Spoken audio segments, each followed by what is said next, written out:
मध्य प्रदेश उच्च न्यायालय के नए भवन के शिलान्यास के अवसर पर उपस्थित मध्य प्रदेश के राज्यपाल श्री मंगूभाई पटेल जी, मुख्यमंत्री श्री शिवराज सिंह चौहान जी, उपस्थित केंद्रीय राज्य मंत्री श्री प्रहलाद सिंह पटेल जी, मध्य प्रदेश उच्च न्यायालय के मुख्य न्यायाधीश न्यायमूर्ति श्री रवि मोलिमठ जी, मध्य प्रदेश उच्च न्यायालय के अन्य न्यायाधीशगण,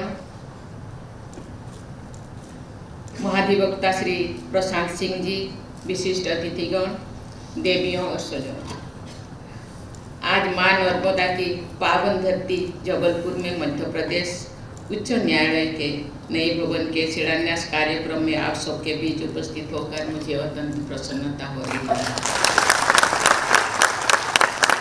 इस उच्च न्यायालय का भवन 134 वर्ष पुराना है। न्यायाधीशों, अधिवक्ताओं और वादकारियों की संख्या में लगातार वृद्धि तथा इस न्यायालय को तकनीकी रूप से और अधिक सक्षम बनाने के लिए नया स्टेट ऑफ द आर्ट भवन समय की मांग है। मुझे बताया गया है कि नया भवन अत्याधुनिक सुविधाओं से सुसज्जित होगा, जिसमें मुख्य न्यायाधीश और अन्य न्यायाधीशों के लिए कोर्ट रूम्स, मीटिंग हॉल्स, साथ साथ कॉन्फ्रेंस हॉल, बार रूम्स, डेटा सेंटर जैसी सुविधाएं उपलब्ध होगी। मुझे ये जानकर अत्यंत प्रसन्नता हो रही है कि इस भवन में महिला अधिवक्ताओं के लिए भी एक अलग बार रूम प्रस्तावित है। मुझे विश्वास है कि ये व्यवस्था न केवल महिला अधिवक्ताओं के लिए बल्कि महिला वादकारियों के लिए भी सुविधाजनक होगी। महिला का सशक्तिकरण एक समावेशी भारत के लिए अत्यंत आवश्यक है। पिछले सप्ताह ही संसद में महिलाओं के लिए केंद्र और राज्य के सदनों में 33% सीटें आरक्षण करने का अधिनियम पारित हुआ है। मुझे विश्वास है कि महिलाओं के राजनीतिक सशक्तिकरण के ये पहल अत्यंत क्रांतिकारी होगी। मुझे बताया गया है कि उच्चतम न्यायालय में करीब 9% और उच्च न्यायालय में लगभग 14% महिला न्यायाधीश है।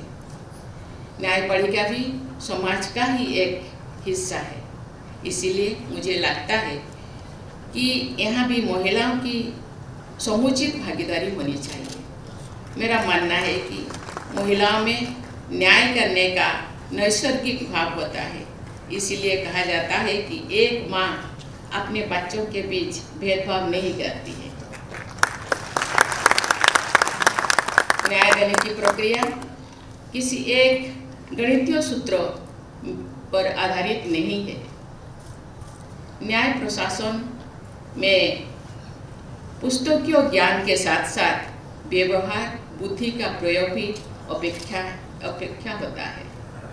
इस प्रक्रिया में भावनाएं, परिस्थितियां और संवेदनशीलता जैसे अन्य आयाम भी महत्वपूर्ण होते हैं।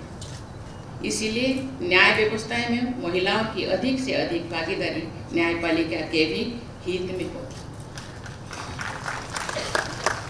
न्यायपालिका द्वारा स्वयं में सुधार का दृष्टिकोण जब सामने आता है तब जबलपुर का नाम स्वतः ही स्मरण होता है।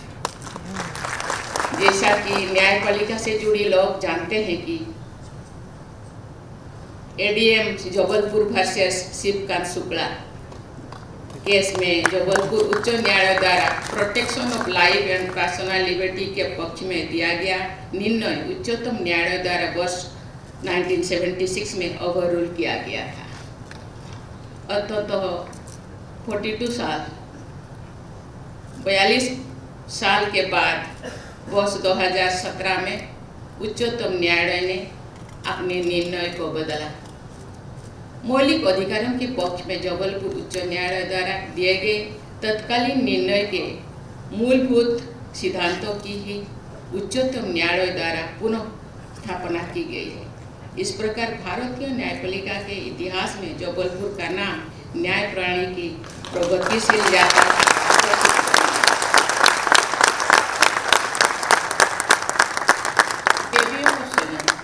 न्यायपालिका से जुड़े प्रत्येक व्यक्ति का आम जनता को सरल, सुलभ और त्वरित न्याय उपलब्ध कराने का लक्ष्य होना चाहिए।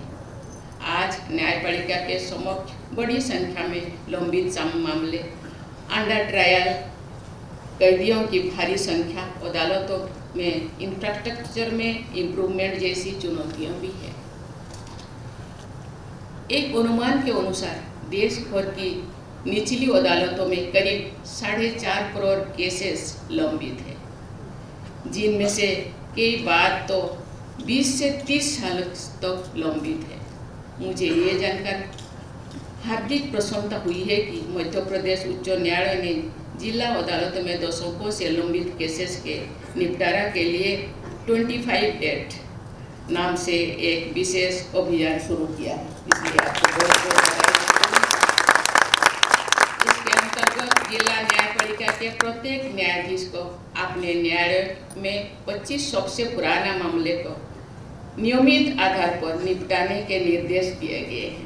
मुझे बताया गया है कि इस अभियान के माध्यम से वर्ष 2022 के अंत तक 97,000 केसेस की उससे अधिक मामला निपटारा किया गया।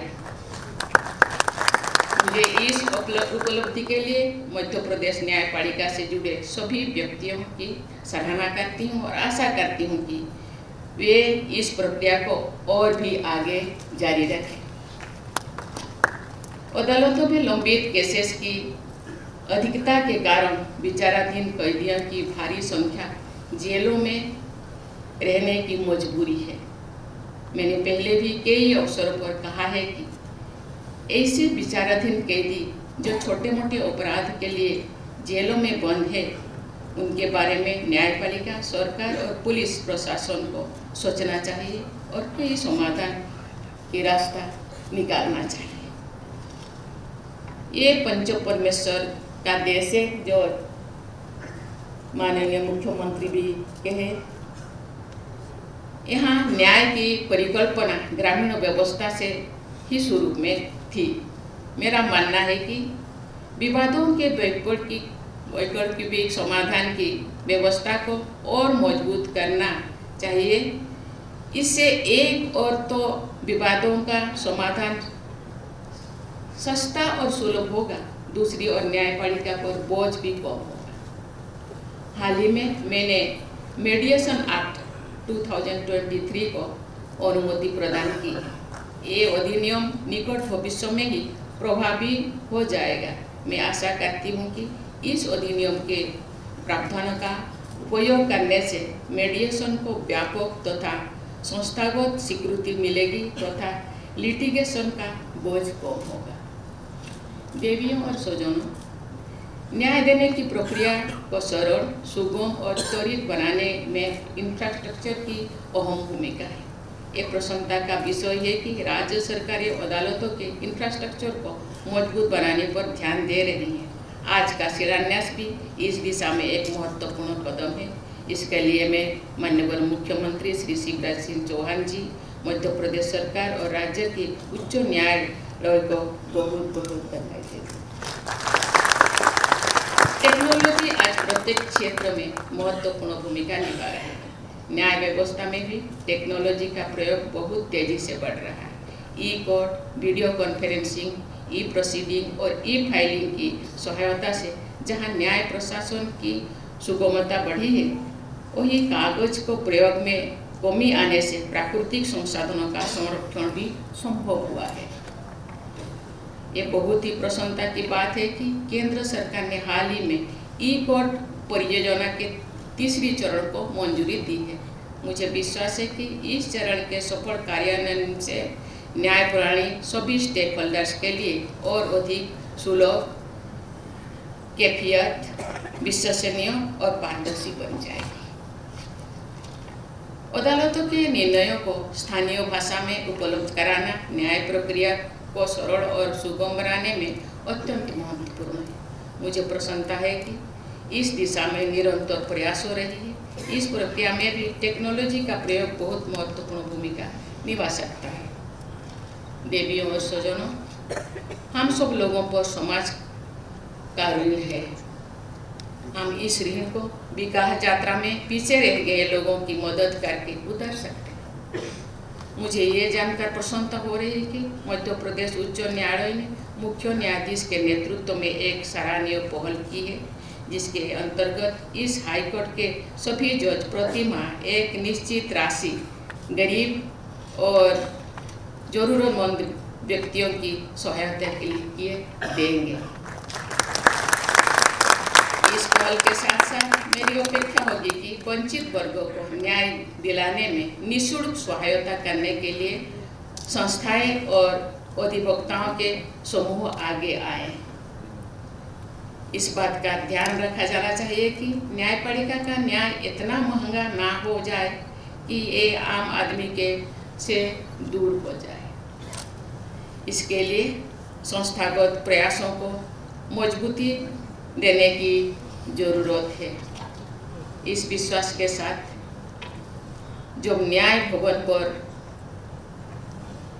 बनकर तैयार हो जाए तो न्यायाधीश, वकीलों और प्रशासनिक कर्मचारियों को और अधिक समर्पण, प्रतिबद्धता और दक्षता के साथ अपने कर्तव्यों को निर्वहन करने के लिए नई ऊर्जा देगा। मैं अपनी वाणी को विराम देती हूँ। मेरी बहुत बहुत शुभकामनाएं आपके साथ है। धन्यवाद।